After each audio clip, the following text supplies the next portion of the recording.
Well, when it comes to emergencies, most people know it is a good idea to have a little money set aside, but they don't always follow through. That's right. It often leaves folks relying on what are costly alternatives, right? Borrowing on a credit card, for example. But studies show a little incentive goes a long way. Get this, 71% of workers say they would likely contribute to an emergency savings fund if their employer offered one. About 87% would do so if their employer made matching contributions. I like how that sounds. Yeah. So what's preventing folks from doing this anyway?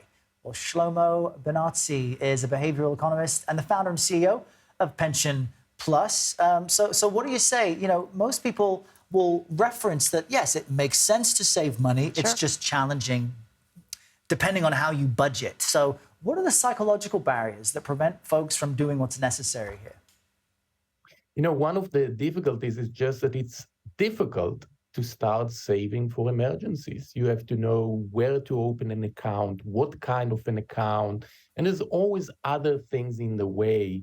Another psychological difficulty, it's so much easier to do the right things in the future. Like, you know, we'll sign up for the gym next month. We're going to eat properly tomorrow. Tonight, we're going to have I wouldn't know anything about that. Yeah, like, you know, it's chuckle, chuckle. Keep going. Sorry. And it makes it difficult. It's also very difficult to save unless we get the windfall. If suddenly money comes at us, let's say we get a bonus, we get a pay raise, we're an Uber driver, it's raining and snowing in New York, and we're making more money tonight driving people, it's easier to save when we have more money. And right now, we haven't made it easy for people to save, whether they have an employer, let's say a UPS driver, or whether they're actually working in the gig economy, like the Uber driver. Yeah, Shlomo, it's really fascinating to look at your work and your research into human behavior and how it shapes these financial decisions. It can be overwhelming at first, I think, for people to think about setting aside a chunk of money. So what is the best way for people to actually get started on that?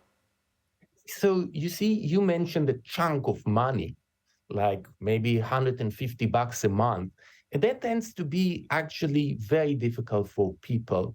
But we did a study with Acorns, the micro saving app, and we found that if we call it $5 a day, rather than actually $150 a month, that way of thinking about it makes people four times more likely to save. Wow. Another thing we experimented with is people are not good with percentages.